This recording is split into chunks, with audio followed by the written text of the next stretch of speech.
انہیں ان حالات کا کوئی علم نہیں ہوگا۔ راوی کہتے ہیں کہ میں نے عرض کی یا رسول اللہ صلی اللہ تعالیٰ علیہ وآلہ وسلم، اللہ پاک نے اپنے فرمان مگر جسے خدا چاہے میں کن لوگوں کو الگ کیا ہے؟ آپ صلی اللہ تعالیٰ علیہ وآلہ وسلم نے ارشاد فرمایا یہ شہداء یعنی شہید لوگ ہوں گے۔ یہ گھبراہٹ تو صرف عام زندہ لوگوں کو پہنچے گی، جبکہ شہید تو اپنے رب کے پاس زندہ ہوتے ہیں اور انہیں وہاں روزی دی جاتی ہے۔ اللہ تعالیٰ انہیں اس دن کی گھبراہٹ سے بچا لے گا اور محفوظ رکھے گا۔ پھر آپ صلی اللہ تعالیٰ علیہ وآلہ وسلم نے بتایا کہ یہ عذاب اللہ تعالیٰ اپنی سب سے بدتر مخلوق پر اتارے گا، اور اسی کے بارے میں اللہ پاک قرآن میں فرماتا ہے، جس کا ترجمہ ہے، اے لوگو اپنے رب سے ڈرو، بے شک قیامت کا زلزلہ بڑی سخت چیز ہے، جس دن تم اسے دیکھو گے ہر دودھ پلانے والی اپنے دودھ پیتے کو بھول جائے گی اور ہر گابھنی اپنا گاب ڈال دے گی، اور تو لوگوں کو دیکھے گا جیسے نشہ میں ہے، اور وہ نشہ میں نہ ہوں گے مگر ہے یہ کہ اللہ کی مار کڑی ہے، جب تک اللہ پاک چاہے گا لوگ اس عذاب میں پڑے رہیں گے۔ پھر حضرت اسرافیل علیہ السلام کو حکم ہوگا تو وہ سور میں بے ہوشی والی پھونک ماریں گے۔ اس پھونک کے بعد جن لوگوں کو اللہ چاہے گا بچا لے گا، باقی سارے زمین اور آسمان والے بے ہوش ہو جائیں گے۔ پھر ملک الموت علیہ السلام عرض کریں گے، اے میرے رب تیری مرضی سے اب صرف وہی باقی ہیں جنہیں تو نے بچایا۔ اللہ تعالیٰ پوچھے گا اب کون رہ گیا ہے، حالانکہ وہ تو خود سب سے بہتر جاننے والا ہے۔ ملک الموت کہیں گے، اے میرے رب تو باقی ہے جو ہمیشہ سے زندہ ہے اور سب کو قائم رکھنے والا ہے، اس کے علاوہ عرش کو اٹھانے والے فرشتے جبرائیل، میکائیل اور میں، بس یہی باقی ہے۔ رب کریم پھر حکم دے گا جبرائیل اور میکائیل بھی فوت ہو جائیں تو یہ دونوں بھی فوت ہو جائیں گے۔ پھر اللہ تعالیٰ پھر پوچھے گا اب کون رہ گیا ہے، ملک الموت پھر عرض کریں گے، اے میرے رب اب بس تو اکیلا رہ گیا ہے جو موت سے پاک ہے، عرش اٹھانے والے فرشتے اور میں ہی باقی ہیں۔ رب کریم ارشاد فرمائے گا عرش اٹھانے والے فرشتے بھی فوت ہو جائیں تو وہ بھی فوت کر دیے جائیں گے۔ پھر اللہ پاک پوچھے گا اب کون ہے، ملک الموت عرض کریں گے، اے میرے رب اب صرف تو ہے جو زندہ ہے اور میں ہوں۔ رب کریم حکم دے گا تم بھی میری مخلوق میں سے ہو، جس کام کے لیے تمہیں بنایا تھا وہ تم نے دیکھ لیا، اب تم بھی فوت ہو جاؤ، اب صرف اکیلا اللہ تعالیٰ رہ جائے گا۔ وہ زمین اور آسمان کو اس طرح لپیٹ لے گا جیسے کوئی فرشتہ نامہ اعمال کو لپیٹتا ہے۔ پھر 3 بار اعلان کرے گا، میں ہی جبار، آج کس کی بادشاہی، مگر کوئی جواب دینے والا نہیں ہوگا۔ پھر خود فرمائے گا بس اللہ ہی کی بادشاہی ہے جو سب پر غالب ہے۔ اس کے بعد رب کریم زمین کو بدل دے گا، نئی زمین ہوگی اور آسمان بھی بدل دیے جائیں گے۔ نئی زمین بالکل سمتل ہوگی، نہ کہیں اونچائی نہ کہیں نیچے پن نہ کوئی ٹیڑھا پن۔ پھر اللہ تعالیٰ تمام مخلوق کو ایک بار ڈانٹے گا اور سب لوگ اس نئی زمین پر آ کر جمع ہو جائیں گے۔ جنہیں پہلے دفن کیا گیا تھا وہ اب بھی دفن ہی رہیں گے، اور جو زمین پر تھے وہ زمین پر ہی رہیں گے۔ پھر عرش کے نیچے سے بارش برسائی جائے گی، آسمان کو بھی حکم ہوگا کہ بارش برسائے۔ 40 دن تک مسلسل بارش برستی رہے گی، یہاں تک کہ پانی 12 ہاتھ اونچا ہو جائے گا۔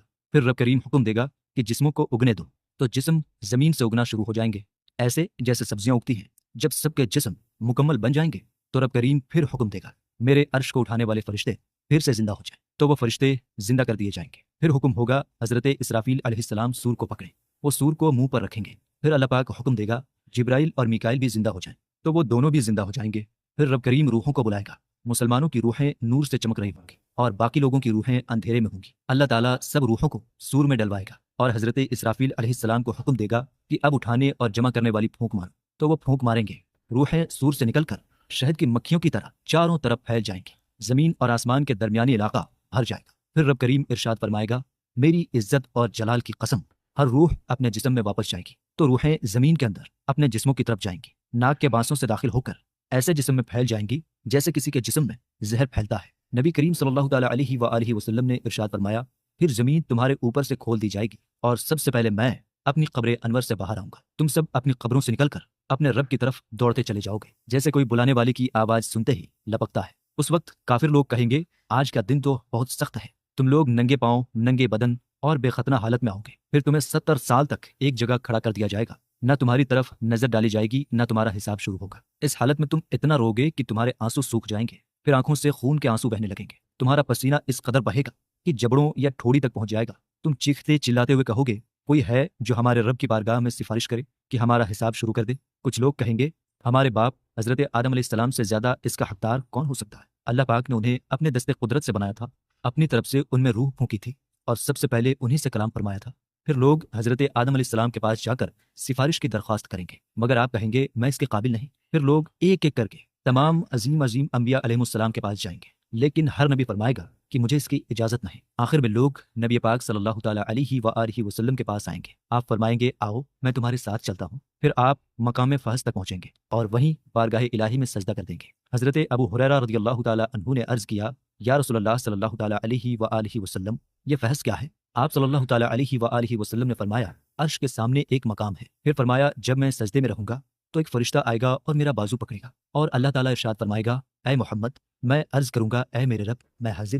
پھر اللہ پوچھے گا کیا بات ہے، حالانکہ وہ خود خوب جانتا ہے. میں عرض کروں گا اے میرے رب تو نے مجھ سے شفاعت کا وعدہ کیا تھا، اب میری سفارش اپنے مخلوق کے حق میں قبول فرما اور ان کے درمیان فیصلہ فرما دے. رب کریم ارشاد فرمائے گا میں نے تیری عرض قبول کر لی، اب میں اپنی شان کے مطابق آ کر ان کے بیچ فیصلہ کروں گا. پھر رسول اللہ صلی اللہ تعالیٰ علیہ وآلہ وسلم نے فرمایا میں واپس لوٹوں گا اور لوگوں کے ساتھ کھڑا ہو جاؤں گا. ہم سب کھڑے ہوں گے کہ تبھی ہمیں آسمانوں سے بہت تیز آواز سنائی دے گی اور آسمان دنیا کے فرشتے اترنا شروع کر دیں گے. تعداد میں اتنے زیادہ ہوں گے کہ انسانوں اور جناتوں کے برابر لگیں گے، یہاں تک کہ جب وہ زمین کے قریب پہنچیں گے تو ان کی روشنی سے زمین چمک اٹھے گی. پھر وہ فرشتے قطار بنا لیں گے. ہم پوچھیں گے کیا تمہارے بیچ ہمارا رب ہے؟ وہ کہیں گے نہیں. پھر اللہ تعالیٰ اپنی شان کے مطابق تجلی فرمائے گا. پھر ہر آسمان والے پہلے سے دگنی تعداد میں اتریں گے. پھر رب کریم بادلوں میں تجلی فرمائے گا اور فرشتے اتریں گے.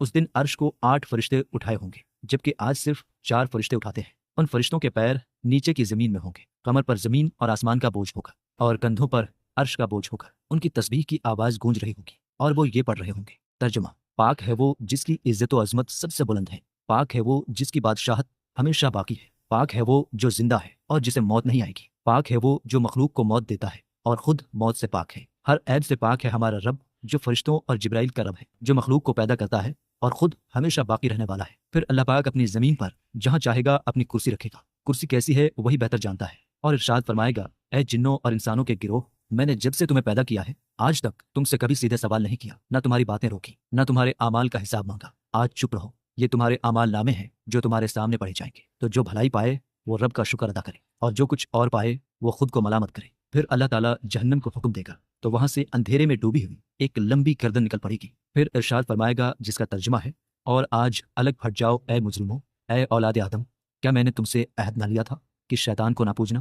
پھر اللہ تعالیٰ لوگوں کو الگ الگ کر دے گا. خوف کے مارے لوگ گھٹنوں کے بل گرے ہوں گے. ہر گروہ کو اس کے نامۂ اعمال کی طرف بلایا جائے گا. اللہ پاک فرماتا ہے جس کا ترجمہ ہے اور تم ہر گروہ کو دیکھو گے زانوں کے بل گرے ہوئے، ہر گروہ اپنے نامۂ اعمال کی طرف بلایا جائے گا. پھر اللہ کریم جنوں اور انسانوں کے علاوہ تمام مخلوق کے بیچ بھی فیصلہ فرمائے گا، یہاں تک کہ جنگلی جانوروں اور چوپایوں کے درمیان بھی انصاف کیا جائے گا. جو جانور اس دنیا میں ایک دوسرے پر ظلم کیے ہوں گے ان سے بھی بدلہ لیا جائے گا، یہاں تک کہ بے سینگ بکری کو سینگ والی بکری سے بدلہ دلایا جائے گا. جب جانوروں کا حساب پورا ہو جائے گا اور کسی پر کوئی حق باقی نہیں رہے گا تو رب کریم فرمائے گا اب تم سب مٹی بن جاؤ.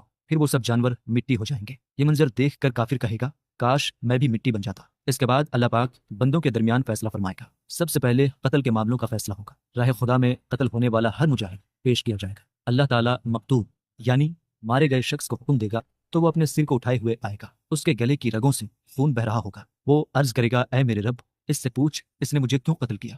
رب کریم قاتل سے پوچھے گا تو نے اسے کیوں مارا، حالانکہ وہ خود سب سے بہتر جانتا ہے. قاتل کہے گا اے میرے رب میں نے تیری عزت اور تیرے کلمے کی بلندی کے لیے اسے قتل کیا تھا. اللہ پاک فرمائے گا تو نے سچ کہا.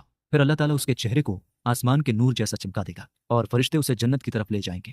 پھر ان لوگوں کو لایا جائے گا جنہوں نے ناحق کسی کو قتل کیا تھا. رب کریم ان سے بھی پوچھے گا تو نے اسے کیوں قتل کیا. وہ کہے گا تاکہ مجھے دنیا میں عزت ملے. رب تعالیٰ فرمائے گا تو ہلاک ہو. پھر ہر اس قتل کا بدلہ لیا جائے گا، ہر قاتل سے اس قتل کا بدلہ پورا کیا جائے گا. اور پھر رب کریم کی مرضی ہوگی چاہے تو عذاب دے چاہے تو رحم فرمائے. اس کے بعد اللہ پاک باقی تمام مخلوق کے بیچ بھی انصاف کرے گا، یہاں تک کہ کوئی حق باقی نہیں رہے گا. دودھ میں پانی ملا کر بیچنے والے تک کا حساب ہوگا. اسے سزا دی جائے گی کہ دودھ اور پانی کو الگ کرے. جب سب کا حساب مکمل ہو جائے گا تو ایک پکارنے والا پکارے گا جس کی آواز ساری مخلوق سنے گی. ہر قوم اپنے ان معبودوں کے ساتھ ہو جائے جنہیں وہ اللہ کے علاوہ پوجتی تھی. پھر جو لوگ دنیا میں اللہ کے علاوہ کسی اور کو پوجتے تھے ان کے سامنے ان کے معبودوں کی مثال کھڑی کر دی جائے گی. اللہ پاک اس دن ایک فرشتے کو حضرت عزیر علیہ السلام کی صورت پر کر دے گا اور ایک فرشتے کو حضرت عیسیٰ علیہ السلام کی صورت کا بنا دے گا. یہودی حضرت عزیر علیہ السلام والی صورت کے پیچھے چل پڑیں گے اور عیسائی حضرت عیسیٰ علیہ السلام والی صورت کے پیچھے چل پڑیں گے. پھر یہ سب جھوٹے معبود اپنے پوجنے والوں کو جہنم کی طرف لے جائیں گے. انہی کے بارے میں رب کریم نے فرمایا جس کا ترجمہ ہے اگر یہ خدا ہوتے جہنم میں نہ جاتے اور ان سب کو ہمیشہ اس میں رہنا. جب سارے لوگ چھٹ جائیں گے اور صرف مومنین باقی رہ جائیں گے، ان کے ساتھ کچھ منافق بھی ہوں گے، تب اللہ تعالیٰ اپنی شان کے مطابق ان کے پاس آئے گا اور فرمائے گا اے لوگو باقی سب لوگ جا چکے ہیں، اب تم بھی اپنے خداؤں اور معبودوں کے ساتھ ہو جاؤ. یہ سن کر وہ عرض کریں گے خدا کی قسم ہمارا کوئی معبود نہیں سوائے اللہ کے، ہم نے صرف اسی کی عبادت کی ہے. پھر رب کریم اپنی شان کے مطابق ان سے الگ ہو جائے گا اور جب چاہے گا دوبارہ تشریف لائے گا اور پھر فرمائے گا اے لوگو باقی سب لوگ چلے گئے ہیں، اب تم بھی اپنے خداؤں کے ساتھ چلے جاؤ. وہ پھر عرض کریں گے خدا کی قسم ہم نے اللہ کے علاوہ کسی کی عبادت نہیں کی. پھر اللہ تعالیٰ اپنی شان کے مطابق ساک جس کی حقیقت بس وہی جانتا ہے ظاہر فرمائے گا اور اپنی عظمت کی تجلی فرمائے گا۔ تب مسلمان پہچان لیں گے کہ یہ ہمارا رب ہے تو سب مسلمان سجدہ کر دیں گے، مگر ہر منافق اپنی گدی کے بل گر پڑے گا اور سجدہ نہیں کر پائے گا۔ اللہ تعالیٰ منافقوں کی پیٹھوں کو گائے کے سینگوں کی طرح سخت کر دے گا جس سے وہ سجدہ نہیں کر سکیں گے۔ پھر اللہ کے حکم سے مسلمان سجدے سے سر اٹھا لیں گے۔ اس کے بعد اللہ تعالیٰ پل صراط کو جہنم کے اوپر بچھا دے گا۔ یہ پل بال سے بھی باریک اور تلوار کی دھار سے بھی تیز ہوگا۔ اس پل پر سادان نام کی جھاڑی کے تیز کانٹے ہوں گے جو تیزی سے اچکتے رہیں گے۔ پل صراط پر کئی ایسی چیزیں ہوں گی جو پھسلنے اور ڈگمگانے کا سبب بنیں گی۔ لوگ اس پل کو پار کریں گے، کوئی پل جھپکنے جتنی تیزی سے، کوئی بجلی کی چمک جیسی رفتار سے، کوئی بہترین گھوڑوں کی دوڑ جیسی تیزی سے، اور کوئی شاندار سواروں یا تیز رفتار مردوں کی طرح۔ کچھ لوگ صحیح سلامت نجات پا جائیں گے، کوئی تھوڑا بہت زخمی ہو کر پل پار کرے گا، اور کچھ لوگ پھسل کر جہنم میں گر جائیں گے۔ جب جنتی لوگ جنت کے دروازے تک پہنچیں گے تو آپس میں مشورہ کریں گے، اب ہمارے لیے رب تعالیٰ سے جنت میں داخلے کی اجازت کون مانگے؟ کچھ لوگ کہیں گے ہمارے باپ حضرت آدم علیہ السلام سے بڑھ کر اس کام کے لائق کون ہو سکتا ہے؟ اللہ تعالیٰ نے حضرت آدم علیہ السلام کو اپنے دستے قدرت سے بنایا ہے، ان میں اپنی طرف کی خاص روح پھونکی، سب سے پہلے انہی سے کلام فرمایا اور فرشتوں کو حکم دیا کہ انہیں سجدہ کریں۔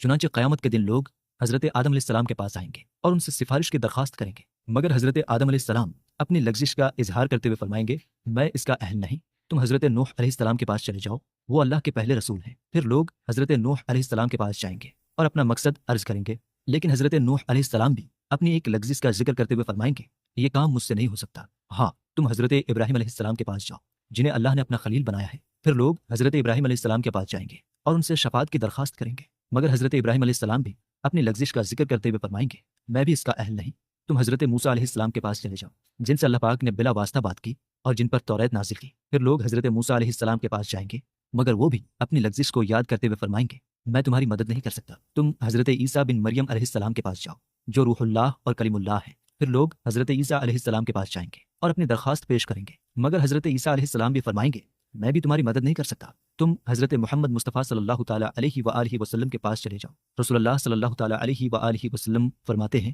پھر لوگ میرے پاس آئیں گے اور میرے پیارے رب نے مجھ سے 3 شفاعتوں کا وعدہ فرمایا ہے، پھر میں جنت تک جاؤں گا اور جنت کے دروازے کا دستہ پکڑ کر دروازہ کھلواؤں گا۔